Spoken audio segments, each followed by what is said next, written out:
Sosok Dasep bagi saya adalah sebagai guru, pembimbing sekaligus rekan kerja di dalam proses pendalaman dan penyebaran pengembangan dari Jaipongan. Saya sangat bersyukur bisa bergabung dengan beliau dan ketemu dengan beliau yang sangat-sangat memang brilian dalam pemikirannya, terutama dalam berkesenian, seni tari, khususnya Jaipongan.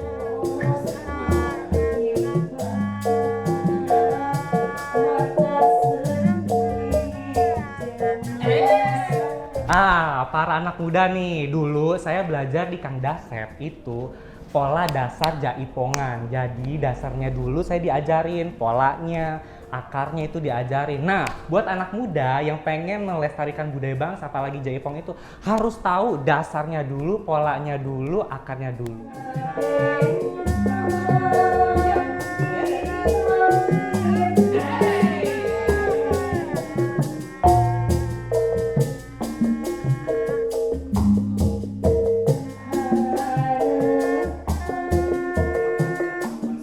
Saya lahir di sebuah kampung di Bandung Selatan ya, bernama di Ciwidey pada tahun 1950.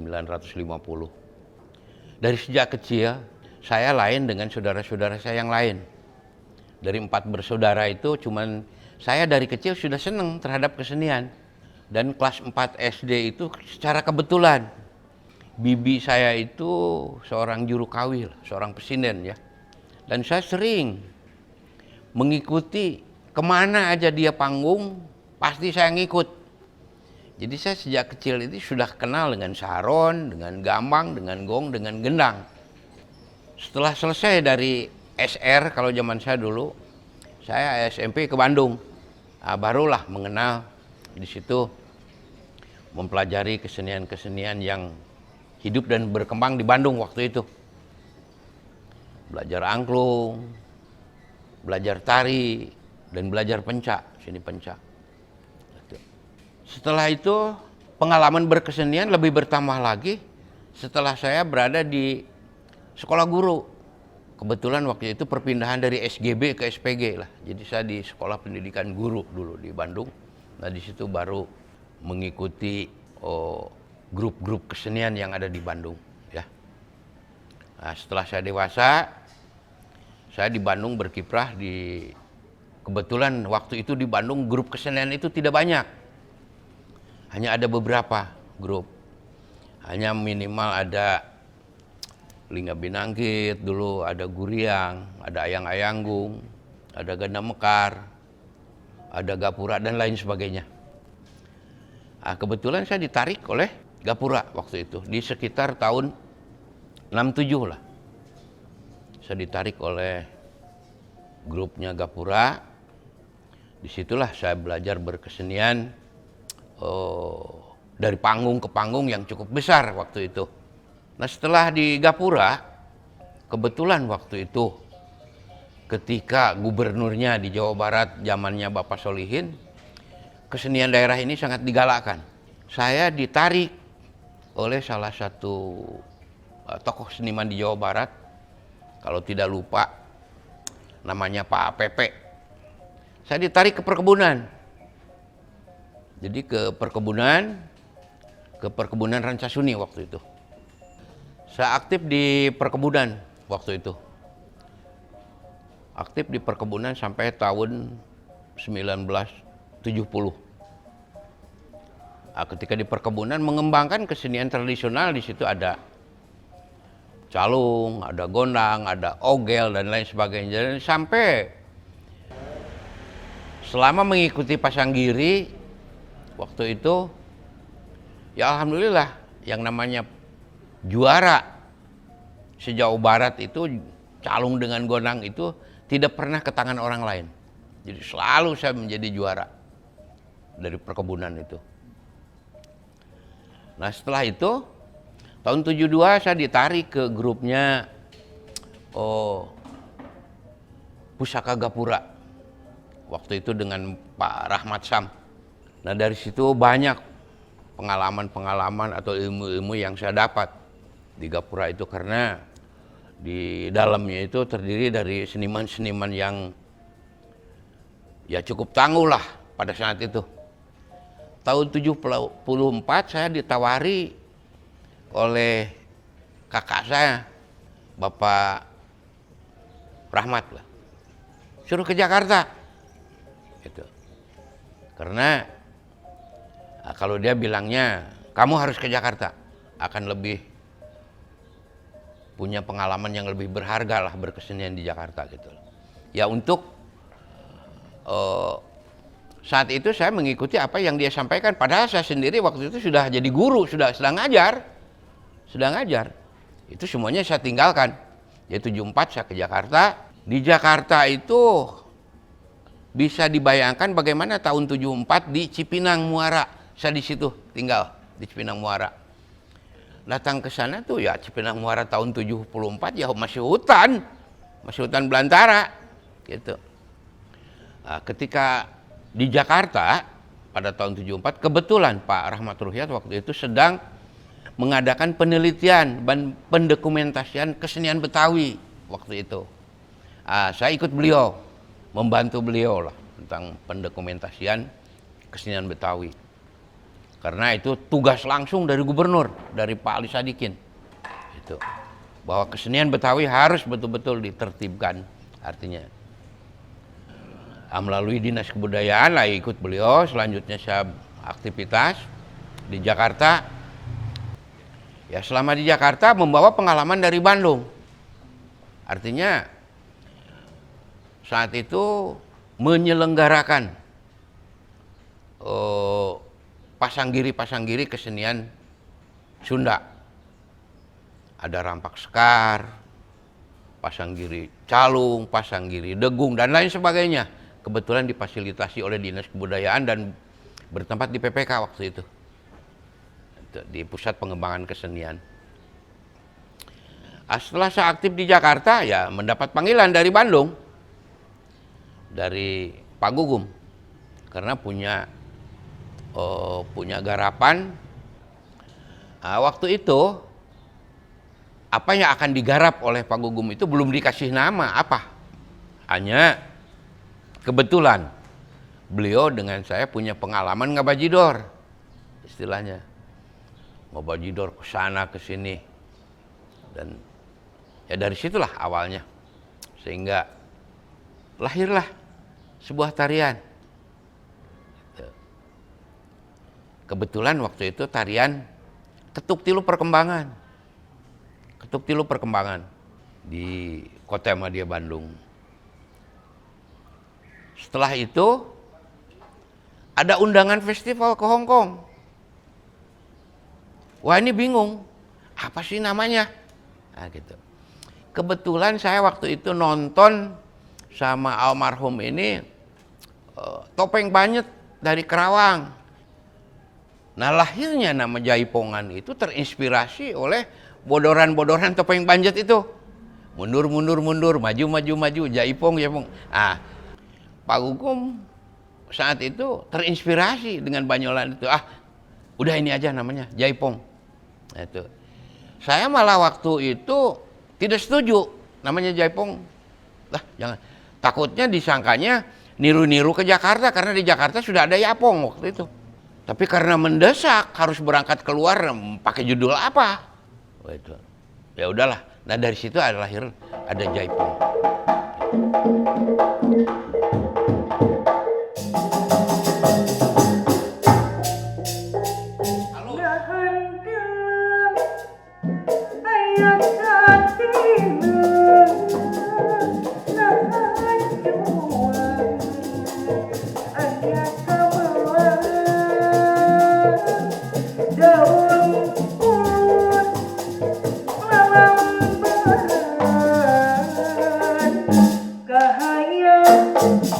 Setelah berkembang, saya 80 menyelenggarakan pelatihan di Jakarta. Kenapa di Jakarta? Karena waktu itu sebelum tahun 80 di Jawa Barat itu Jaipongan tidak boleh. Langsung Gubernur Jawa Barat tidak boleh Jaipongan. Waduh, saya sudah Ya yang namanya sesuatu yang sudah begitu gebiar di tengah masyarakat tiba-tiba tidak boleh. Tidak tahu alasannya apa. Tapi saya berjalan terus. Tidak pernah. Makanya saya berkembang di Jakarta waktu itu. Menyelenggarakan Festival Jaipongan di Jakarta. Yang di waktu itu diberi semangat, diberi arahan, dan diberi fasilitas oleh Pak Sampurno. Itu bikin festival di area kolam renang Taman Impian Jaya Ancol waktu itu, tahun 82. Nah setelah itu, saya mendirikan Padepokan Jugala. Sebelum di Bandung, mendirikan Padepokan Jugala di Jakarta. Sebelum di Bandung. Dengan kawan-kawan lah. Yang sekarang udah pensiun, ada Pak Abbas. Udah pensiun dan lain sebagainya. Nah dari situ, baru 81 saya ditugaskan oleh almarhum untuk membina di Bogor. Karena Jakarta dekat. Tahun 81 saya dibawa sama Pak Gum ke sini. Ke Palataran, ke Maageng. Kebetulan beliau salah satu penggerak ya, penggiat seni budaya di Bogor. Berkat dukungan beliau, akhirnya saya mengadakan pelatihan awal di Bogor. Bagaimana waktu itu di Bogor, sulitnya di Bogor. Maaf, karena saat itu tidak mendapat tempat di Bogor. Karena ya malum pengaruh dari atasan lah mungkin. Tapi dengan kegigihannya Maageng waktu itu, akhirnya kami menyelenggarakan ini tanpa ada gangguan apa-apa. Dan akhirnya merintis dari awal bagaimana di Bogor. Dalam perkembangan Jaipongan, khusus untuk di Bogor, saya ada perasaan bangga lah.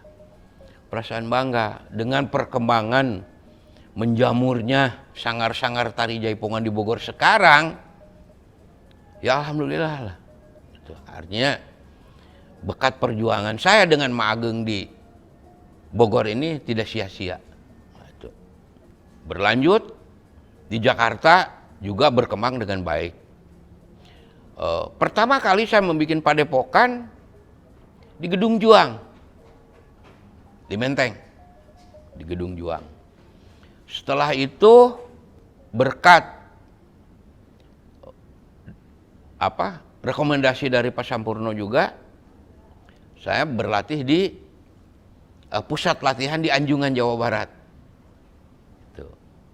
Kalau tidak salah zamannya Pak Erwin siapalah, ya. Tuh.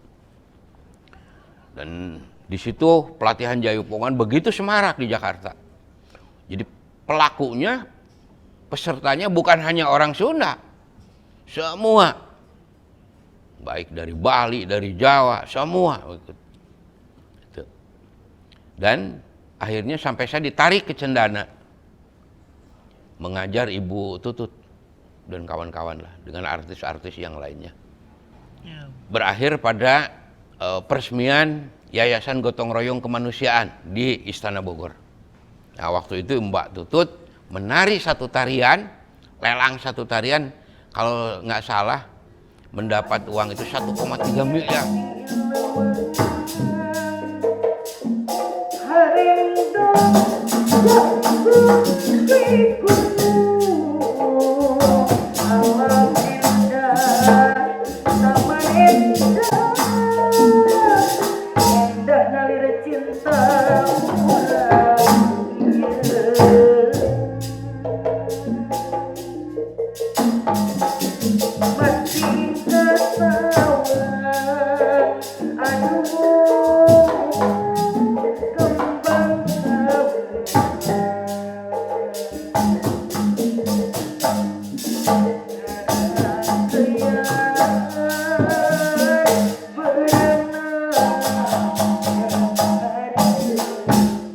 Nah setelah di Bogor, dengan perkembangan dan lainnya, saya 2001 kembalilah pulang kandang. Gitu. Pulang. Artinya tidak pulang ke Bandung tapi singgah di Bogor. Ya untuk di Jakarta dilanjutkan. Gitu. Karena organisasi yang saya rintis juga lah cabang Jakarta ini tidak karuan bagaimana gitu. Ya kebetulan waktu itu ada tokoh muda lah yang sekarang ya adik saya ini ya beliaulah yang melanjutkan di Anjungan Jawa Barat sampai hari ini gitu. Dan memang Mul ini bukan mendapat mandat dari saya, bukan dari saya saja gitu, termasuk almarhum Pak Gugum memberikan mandat kamu dan mengawanti-wanti kamu jangan dilepas Jaipongan gitu. Alhamdulillah sampai hari ini masih bisa berkembang. Saya pulang kampung seiring dengan kemampuan fisik lah. Jadi saya sudah tidak mungkin lagi bisa ngajar dan lain sebagainya. Saya beralih memanfaatkan jenis bambu untuk alat kesenian. Itu. Awalnya praktis. Kenapa? Saya menggunakan bambu. Itu. Karena bambu ini punya historis. Tentang bambu dengan masyarakat Jawa Barat mempunyai sesuatu yang tidak bisa terpisahkan. Bisa kita mengambil contoh untuk di Jawa Barat itu dari mulai rumah tinggal dulu, sampai perabot dapur, sampai makanan rebung, bambu. Nah yang tercetus di dalam pikiran saya, nah setelah kita merdeka sekarang, siapa yang tanggung jawab terhadap bambu? Tidak ada. Padahal jasanya bambu mengusir penjajahan pun dengan bambu runcing. Setelah kita merdeka, tidak ada yang memperhatikan. Ya itu. Baik dari kehutanan kek, secara khusus, baik dari pertanian kek, tidak ada. Jadi, ya lahirlah kepedulian saya sebagai seniman untuk melestarikan nilai bambu. Gitu. Dan alhamdulillah, responnya sangat baik. Terbukti karya-karya saya itu sampai hari ini saya masih tetap berkarya di teater ini. Dan apa yang saya buat ini sudah mencapai beberapa negara ya. Seperti ke Perancis, ke Austria, ke Jerman, ke Belanda. Karya-karya saya udah mulai malah di dalam negeri sendiri. Nggak tahu ada yang tahu atau enggak. Itu bukan masalah. Tapi saya tetap berkarya. Sekalipun yang dulu saya melakukan sebagai kader Jaipongan karena ya ada batas dan memang saya sudah sudah janji kepada diri saya sendiri tidak mungkin selamanya tuh. Karena sudah ada kader-kader generasi penerus, saya harus mundur satu langkah, memberikan kesempatan kepada mereka. Tapi tetap baik ke mall di Anjungan Jawa Barat, baik komunikasi terus tentang Jaipongan. Ya, alhamdulillah. Juga di dalam masalah bambu. Ya kenapa? Saya orang tari menggeluti dunia musik karena itu pengalaman basic saya. Saya di Bandung dulu belajar bikin angklung, belajar dan lain sebagainya, itu bakal awal ya. Dan memang itu sudah saya cadangkan ketika saya sudah tidak fisik saya sudah kuat. Nah ini yang harus saya lakukan sambil duduk di rumah sambil minum kopi kan bisa, tidak perlu mengeluarkan keringat itu. Lantas dengan perkembangan Jaipongan ada kebanggaan, ada sesuatu kebanggaan. Pertama melalui perkembangannya, tapi di balik itu ada kekhawatiran. Jadi kekhawatiran saya itu melihat situasi dan kondisi sekarang. Bahwa anak-anak sekarang itu instan. Artinya semangat berproses itu lemah sekali. Bahkan di dalam Jaipongan kalau tidak mengetahui dasar, tidak mempelajari dasar, tidak mungkin menghasilkan sesuatu yang baik. Artinya, nah itu yang dikhawatirkan. Dan yaitu pengaruh pasar. Ya. Artinya sehingga dia berlomba, berkarya, lupa dengan apa, ada rambu-rambu tradisi yang tertabrak dan lain sebagainya, sehingga berpikir asal laku dijual saja. Nah ini kan sebuah kekhawatiran. Betul. Ya itu tadilah, sebagai harapan saya sebagai pemula, jadi siapapun yang ngajar Jaipongan ini jangan merasa cukup, harus tetap menggali, mencari dan bertanya. Betul.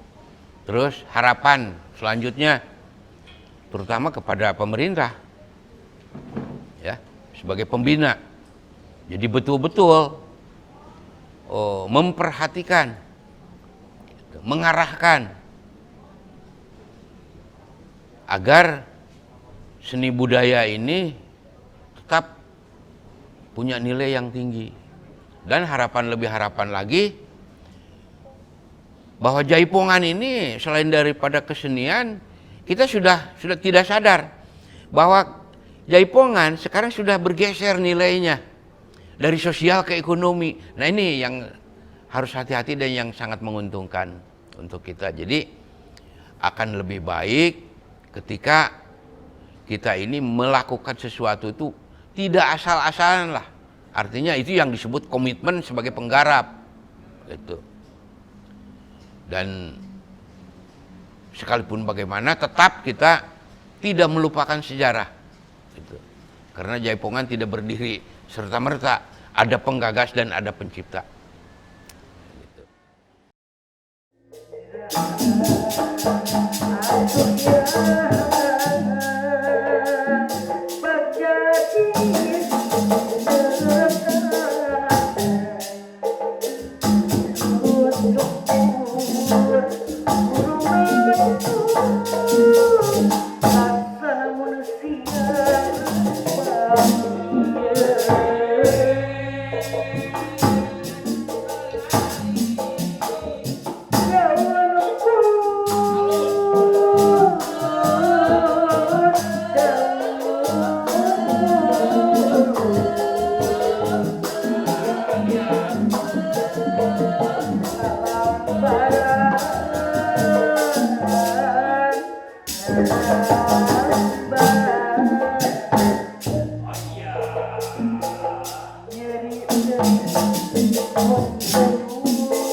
Thank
you.